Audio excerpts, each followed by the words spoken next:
Good morning students. आज की इस वीडियो लेक्चर में सभी स्टूडेंट्स का स्वागत है। आज का हमारा टॉपिक है एडेप्टेशन इन एनिमल्स, जंतुओं में या प्राणियों में अनुकूलन। देखिए, पृथ्वी पर जीवन की उत्पत्ति के समय से ही वातावरण में परिवर्तन होता रहा है तथा जंतुओं को जीवित रहने के लिए संघर्ष करना पड़ता है।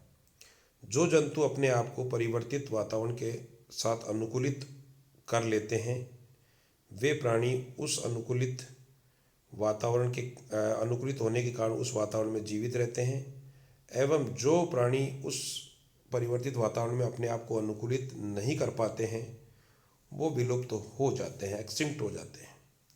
सभी जीवों में अपने आप को अपने चारों ओर के वातावरण के अनुसार अनुकूलित करने की क्षमता पाई जाती है।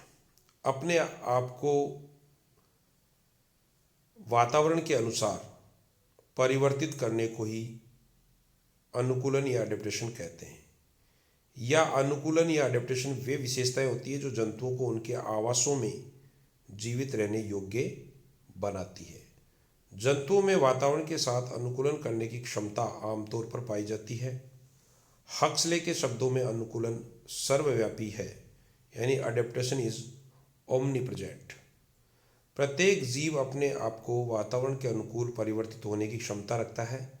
वे परिवर्तन जीव की रचनाएं, कार्य की व्यवहार, स्वभाव इत्यादि में होते हैं। इन परिवर्तनों के परिणाम स्वरूप जीव अपने को वातावरण के अनुकूल बना लेता है, वह नष्ट होने से बच जाता है तथा जीव में स्वतः नियमन यानी सेल्फ रेगुलेशन, आत्म परीक्षण यानी सेल्फ प्रिजर्वेशन तथा अपनी रक्षा के लिए जो विशेष लक्षण पाए जाते हैं, उन्हें ही हम अनुकूलन या अडेप्टेशन कहते हैं।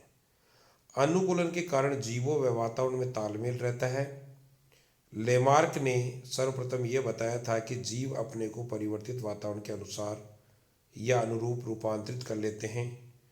डार्विन यानी चार्ल्स डार्विन के अनुसार जीवधारी प्रारंभ से ही रूपांतरित होते हैं, वह अनुकूल वातावरण तथा परिस्थितियों की खोज करते हैं। स्वच्छ जलीय आवास, समुद्री आवास तथा स्थलीय आवासों में रहने वाले प्राणियों में पाए जाने वाले अनुकूलन का विस्तार से वर्णन आगे किया जाएगा। यहाँ हम विशेष प्रकार के आवासों के लिए प्राणियों में पाए जाने वाले अनुकूलनों का वर्णन कर रहे हैं। सबसे पहला है अनुकूलन की किस्में, काइंड्स ऑफ एडेप्टेशन। पहला, अनुकूलन भिन्न जंतुओं में वातावरणीय दशाओं के अनुसार भिन्न प्रकार के हो सकते हैं। मैथ्यू के अनुसार जंतुओं को उनके आवासों व स्वभावों के आधार पर निम्न श्रेणियों में हम बांट सकते हैं। पहला, धावी अनुकूलन, कर्सोरियल एडेप्टेशन। दूसरा, खननी व अधोभूमिक अनुकूलन यानी फोसोरियल और सबटेरेनियन एडेप्टेशन। तीसरा, आरोही अनुकूलन, स्केंसोरियल एडेप्टेशन। चौथा, उड्डयन या वायव्य अनुकूलन, एरियल और वॉलेंट एडेप्टेशन। पांचवा, गुह्य अनुकूलन या केव एडेप्टेशन। और छठा है परजीवी अनुकूलन या पैरासिटिक एडेप्टेशन। सबसे पहले अपन धावी अनुकूलन या कर्सोरियल एडेप्टेशन के बारे में पढ़ते हैं। यह अनुकूलन जीवधारियों में तेजी से दौड़ने के लिए हुए परिवर्तनों से संबंधित है। तेजी से दौड़ने की आवश्यकता के लिए इसके शरीर में कुछ संरचनात्मक परिवर्तन हो जाते हैं। इन्हें ही हम धावी अनुकूलन या कर्सोरियल एडेप्टेशंस कहते हैं। इस प्रकार के अनुकूलन लिजार्ड में सर्प व न उड़ सकने वाले पक्षी जैसे ऑस्ट्रिच, रिहा, स्तनधारी जैसे कंगारू, बैंडिकूट, भेड़िया, खरगोश, कुत्ते, बिल्ली, घोड़े, चीता, शेर इत्यादि में पाए जाते हैं। यह परिवर्तन निम्न होते हैं। एक एक करके इनके शरीर में होने वाले परिवर्तनों का हम अध्ययन कर रहे हैं। पहला, रेखित देहधारा, स्ट्रीमिंग ऑफ बॉडी कंट्यूर। तेजी से दौड़ने वाले जंतुओं का शरीर रेखित देहधारा वाला होता है, जिससे दौड़ते समय शरीर की हवा के प्रति कम से कम अवरोध उत्पन्न हो। इन जंतुओं का शरीर तकली के आकार का होता है, जो हवा को तेजी से निकलने में बाधा उत्पन्न नहीं करता। घोड़ा, हिरण, अफ्रीकन एंटीलोप, जिराफ, ऊंटों आदि के वक्ष भाग दबे होते हैं और इनकी पसलियां भी चपटी होती हैं। दूसरा, पाद में अंगुलियों का क्रम स्थापना। दौड़ने वाले जंतुओं में अंगुलियां अंगूठे इत्यादि बन जाते हैं। ये दौड़ने में सहायता करती हैं। कलाई की कार्पल्स, हथेली की मेटाकार्पल्स और टखने की टार्सल और तलवे की मेटाटार्सल आपसी रगड़ सहने के अनुकूल होती है। राइनोसिरस में तलवे की गद्दियाँ पाई जाती हैं जो कि दौड़ने के अनुकूलन प्रदर्शित करती है। तीसरा कैरेक्टर अंगुली ग्रेड पाद। कई स्तनधारियों में नाखूनों का रूपांतरण खुरों या हुप्स में हो जाता है तथा जंतु इन पर चलते हैं। इनमें अंगूठे के दूर भाग की अस्थि चपटी हो जाती है और घोड़ों में यह सबसे ज़्यादा विकसित रहता है। वर्तमान ऊंट यद्यपि खुर वाले जंतु हैं किंतु द्वितीय अवस्था में ये अंगुली पर चलने वाले हो गए तथा ये रेत पर चलने के अनुकूल होते हैं तथा इनके पैरों पर गद्दियाँ पाई जाती है। स्तनधारियों के पादों में अनुकूलता देखें तो देखिए डिजिट्स नीचे हैं टार्सल्स, इसी प्रकार खुर या हूफ जो कि घोड़े में पाया जाता है।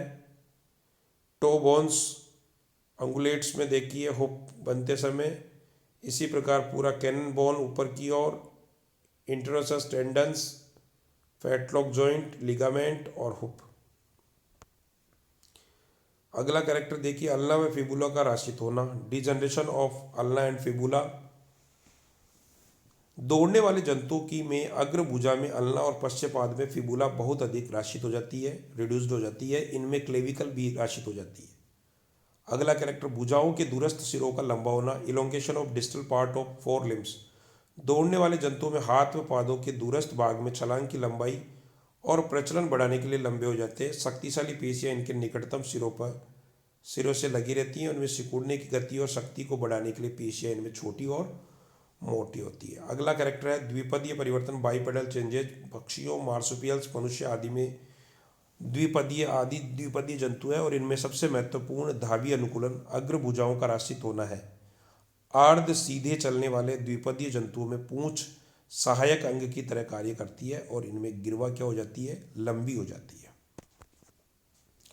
दूसरा लक्षण देखिए अधनी व अधो भूमि का अनुकूलन, फोसोरियल एंड सब टेरेनियन एडेप्टेशन। गुफाओं तथा बिलों में रहने वाले जंतु खनन प्राणी या कर्सोरियल एनिमल कहलाते हैं। इन जंतुओं के शरीर की रचनाओं में पाए जाने वाले परिवर्तन खनन अनुकूलन फोसोरियल कहलाते हैं। इन जंतुओं में खनन स्वभाव के अनुसार निम्नलिखित अनुकूलन पाए जाते हैं। पहला, तरकू आकार का शरीर, स्पिंडल शेप्ड बॉडी। इन जंतुओं के शरीर की परिधीय रेखा तरकू आकार की होती है जिससे अधोभूमिक अवस्था में चलने में कम से कम इनमें बाधा उत्पन्न होती है, जैसे सर्प, केइसिलियंस आदि। इन जंतुओं में अंश मेखला जो है पेक्टोलर गर्डिल जो होती है वो शक्तिशाली होती है, जैसे चचुंदर में, एकिडिना आदि में। दूसरा, सिर पर नुकीला होना, पॉइंटेड हेड, सिर नुकीला होना। इन जंतुओं का सिर का अग्रभाग नुकीला होकर थूथन का निर्माण करता है, स्नाउट का निर्माण करता है। ये बिल बनाने में सहायता करता है और इन जंतुओं का भोजन कीट आदि होते हैं, अतः इन्हें चबाने की आवश्यकता नहीं के बराबर होती है। अतः कपाल में इनके जाइगोटिक चाप भी एब्सेंट होती है। देखिए बिलकारी उभयचर की है, हेड दिख रहा है, उसमें आई माउथ है। सूडो मेटामेरिक सेगमेंटेशन जो है आवासी विखंडन इनमें देखने को मिलता है, एनस लास्ट में है। इसी प्रकार बिलकारी मोल में देखिए लिम्स है, एडेप्टेशन जो कि जिनमें एडेप्टेशन फॉर डिगिंग, खोदने के लिए अनुकूल होते हैं ये। इसी प्रकार बिलकारी जो कंटक की चींटिकोर है, इसमें भी जो फोर लिम्स अग्रपाद होते हैं अडेप्टेड फॉर ब्रोविंग, बिल बनाने के लिए अग्रपाद जो है वो अनुकूलित होते हैं। इसी प्रकार आगे चलें, मिट्टी खोदने के लिए आवश्यक शक्ति प्रदान करने के लिए अस्थियों को प्रदर्शित करते हुए विभिन्न मोल्स के मेनस का कंकाल देखिए, जिसमें कॉमन मोल का है, जिसमें वही अल्ना, रेडियस और क्लॉज है 5 उंगलियों पे। गोल्डन मोल देखिए वही अल्ना, रेडियस और इसी प्रकार पाम का व्यू दिया हुआ है, डोर्सा व्यू है। तीसरा कैरेक्टर है सी, पूंछ का छोटा होना, शॉर्टनिंग ऑफ टेल। इन जंतुओं में पूंछ छोटी या अल्प विकसित होती है, जैसे झाऊ चूहे व बुड़चक आदि में। अधोभूमिक जीवों में पूंछ एक स्पर्शेंद्रिय टैक्टाइल ऑर्गन की तरह ही कार्य करती है। डी कैरेक्टर नेत्रों का राशित होना, रिडक्शन ऑफ आईज। वास्तविक खननी जीवन व्यतीत करने वाले जंतुओं के नेत्र अल्प विकसित व कार्यहीन होते हैं, क्योंकि ये अंधेरे में रहते हैं, अतः इनका कोई उपयोग नहीं करता है। साथ ही बिल बनाते समय इन्हें कोई हानि नहीं पहुंच पाती। छछूंदर के नेत्र पेशियों के बीच काले छोटे काले धब्बे के समान होते हैं तथा सुनहले मोल में ये त्वचा से ढके रहते हैं। अगला कैरेक्टर बाह्य कर्ण का लुप्त होना, डिजनरेशन ऑफ एक्सटर्नल ईयर। इन जंतुओं में बाह्य कर्ण भी लुप्त होते हैं क्योंकि बिल बनाते समय ये बाधा पहुंचाते हैं। एफ अग्र व पश्च भुजाओं में रूपांतरण, modification of four and hind limbs. पूर्णतया खनन जीवन व्यतीत करने वाले जंतुओं में अग्र व पश्च दोनों भुजाएं बहुत छोटी और मजबूत होती हैं। इनमें अग्र भुजाएं विशेष तौर से रूपांतरित होती हैं तथा हाथ चौड़े मजबूत और लंबे नखरयुक्त होते हैं, जिनकी सहायता से खुदाई का काम तेजी से किया जा सकता है। शीत निष्क्रियता, हाइबरनेशन। अधोभूमिक जंतु में शीत निष्क्रियता विपरीत जलवायु से बचने का एक बड़ा प्रमुख साधन है। तीसरा कैरेक्टर है आरोही अनुकूलन, स्केंसोरियल एडेप्टेशन में देखिए। पहला, जंतु में इस प्रकार के अनुकूलन के पेड़ों पर चढ़ने के वाले स्वभाव के कारण होते हैं और इन अनुकूलनों को हम आरोही अनुकूलन कहते हैं। यह अनुकूलन गिलहरी में, छिपकली में, बंदर या कपी जो एप्स होते हैं, हाइला, कैमेलियन, ओपोसम, चींटीखोर इत्यादि में पाए जाते हैं। कशेरुकियों में निम्नलिखित आरोही अनुकूलन पाए जाते हैं। पहला, शरीर की परिधीय रेखा का मजबूत होना। दूसरा, भुजाओं की मेखलाओं का मजबूत होना। आरोही जीवन व्यतीत करने वाले जंतुओं में अंश मेखला यानी पेक्टोरल गर्डिल जो होती है मजबूत होती है, क्लेविकल और स्केपुला बहुत ज़्यादा विकसित होती है, और श्रोणी मेखला पैल्विक गर्डल की इलियम भी बहुत ज़्यादा विकसित और चौड़ी होती है। अगला कैरेक्टर है अग्रस्त भुजा खंडों का लंबा होना, elongation of proximal part of limbs. लटकता हुआ जीवन व्यतीत करने वाले जंतुओं में ह्यूमरस खंड विशेष तौर से लंबा हो जाता है और गिब्बन्स की अग्र जो भुजाएं होती हैं, फोर लिम्स, इतनी लंबी होती है कि खड़े रहने पर ये जमीन को भी छूती रहती। अगला कैरेक्टर अंगुलियों का कम होना, रिडक्शन ऑफ फिंगर्स। आरोही जंतुओं में अंगुलियों की संख्या कम होने की ओर झुकाव रहता है। कोआला में दूसरी व तीसरी पैर की अंगुलियां संयुक्त अंगुलियों के रूप में पाई जाती है। वृक्षाश्रयी स्लोथ के हाथ में 2 और पैर में 3 ही अंगुलियां पाई जाती हैं। अगला कैरेक्टर है परिग्राही पूंछ का पाया जाना, प्रेजेंस ऑफ प्रीहेंसाइल टेल। आरोही जंतुओं में पूंछ परिग्राही होती है, जैसे कैमेलियन में, बंदर आदि में। इनमें पूंछ पेड़ की डालियों आदि को पकड़ने का कार्य करती है और कुछ जंतुओं की पूंछ में कांटे या शल्क स्केल्स भी पाए जाते हैं, जैसे उड़ने वाली गिलहरी में ऐसा देखने को मिलता है। ये कांटे और शल्क जंतु को खिसक कर नीचे गिरने से बचाते हैं। कैमेलियन का जो डायग्राम है वो आप देख सकते हैं। प्रीहेंसाइल टेल है, जिसमें टेल जो है पेड़ों से इनको लटकने में और या मजबूती से पकड़े रहने में सहायता करती है। जाइगोडैक्टाइल डिजिट्स इनके पाँव में है। आइज सिफेलिक हुड है। Dorsal crest of spinal cord है। प्रोस्ट्यूबल स्टिकी टंग है, इनमें लंबी सारी जीभ होती है, इंसेक्ट प्रेज को पकड़ने में काम आती है। अगला है उड्डयन या वायवीय अनुकूलन, एरियल और वोलेंट एडेप्टेशन। कई जंतुओं में उड़ने की क्षमता पाई जाती है और इनके शरीर में उड़ने के लिए अनुकूलनों को वायवीय अनुकूलन कहते हैं। कुछ जंतुओं में उड़ान जो होती है वो ग्लाइडिंग प्रकार की पाई जाती है, जैसे ड्रैको में, एक्जोसीटस, रेकोफोरस, लीमर आदि में, जबकि अन्य में वास्तविक उड़ान पाई जाती है, जैसे कि पक्षियों में। पहला, ग्लाइडिंग के लिए अनुकूलन, एडेप्टेशन फॉर ग्लाइडिंग। ग्लाइडिंग द्वारा उड़ान करने वाले जंतुओं में निम्न अनुकूलताएं पाई जाती हैं, जिसमें ड्रैको का डायग्राम आप देख सकते हैं, जिसमें जो है इसमें जो रिब्स जो है पसलियाँ जो होती हैं अग्र पाद के रूपांतर में पेटेजियम बन जाता है और जो हुक्ड फ्लैप्स का निर्माण कर लेता है। टेल इनमें लंबी होती है। पेटेजिया का विकास, डेवलपमेंट ऑफ पेटेजिया। ग्लाइडिंग करते समय एनिमल को हवा में रोकने के लिए सतह की आवश्यकता पड़ती है और ड्रैको में त्वचा पेटेजियम का निर्माण करती है, यही कार्य इसके द्वारा होता है। पेटेजियम को पसलियाँ सहारा प्रदान करती है, रिब्स सहारा प्रदान करती है। और गेको में त्वचा के फैले पार्श्व भाग, गर्दन, शरीर, दुम यानी कि पूंछ, भुजाओं और पैरों के अंगुलियों के बीच पाए जाते हैं। अगला है अंश फिन का बड़ा होना, इलोंगेशन ऑफ पेक्टोरल फिन। एक्जोसीटस नामक उड़ने वाले मेंढक की नहीं, सॉरी, एक्सोसिटस नामक उड़ने वाली मछली के पैर की अंगुलियों के मध्य जाल पाया जाता है और लंबी उछालों में ये जाल इसे हवा में कुछ देर तक रोके रखता है। हाइला की अंगुलियों के चिपकने सिरों पर चिपकने वाली गद्दियाँ पाई जाती है, इससे ये पेड़ों से चिपकने में सहायता करती है। एक्सोसिटस एक प्रकार की मछली है, फिश है। इसमें मेंढक लिखा हुआ है, ये गलत है।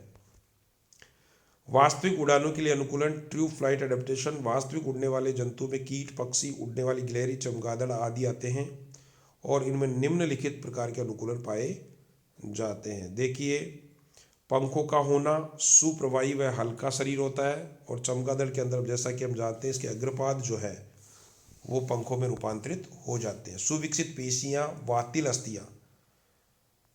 पेशियां बहुत अच्छी विकसित होती हैं, मजबूत होती हैं ताकि आसानी से उड़ान भर सके।